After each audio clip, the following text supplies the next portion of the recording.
પાટણ જિલ્લાના સમી તાલુકા ખાતે આમ આદમી પાર્ટીના કાર્યકર્તાઓ દ્વારા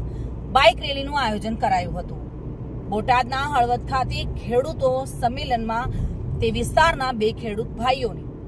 ઠાકોર વિપુલજી અને ઠાકોર વિષ્ણુજીની પોલીસ દ્વારા ધરપકડ કરવામાં આવી હતી।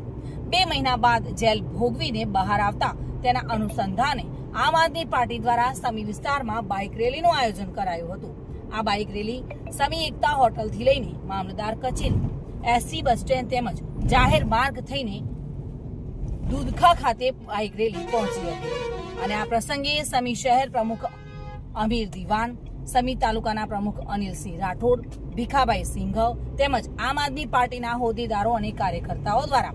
જેલ મુક્ત થયેલા બંને યુવાનોનું ફૂલહાર પહેરાવી સન્માન કર્યું હતું અને આ બાઇક રેલીમાં મોટી સંખ્યામાં આમ આદમી પાર્ટીના કાર્યકર્તાઓ, હોદ્દેદારો અને લોકો મોટી સંખ્યામાં જોડાયા હતા।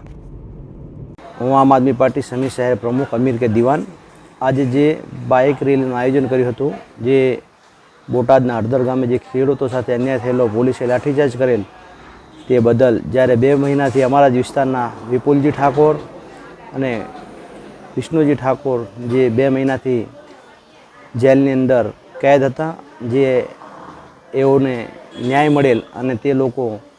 જેલથી મુક્ત થઈ અને અમારા વિસ્તારમાં આવેલ તે સંદર્ભે અમે જ્યારે આજે મિટિંગ કરી, રેલી કરી આમ આદમી પાર્ટીની અને સચ્ચાઈની જીત થઈ છે। હું પ્રશાસનને તમામનો આભારી છું કે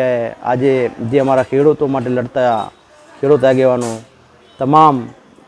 રાજુભાઈ કરપડા હોય, પ્રવીણભાઈ રામ હોય અને જ્યારે વિપુલજી ઠાકોર હોય, આ તમામ ખેડૂત પુત્રોનો હું દિલથી આભાર માનું છું અને 100% આમ આદમી પાર્ટી ગુજરાતની અંદર, આખા ગુજરાતની અંદર મજબૂતાઈથી ચૂંટણી પર લડશે અને મજબૂતાઈથી ઊભી પણ થઈ છે। પ્રવીણ રાવળ સાથે bureau report, today Gujarati news.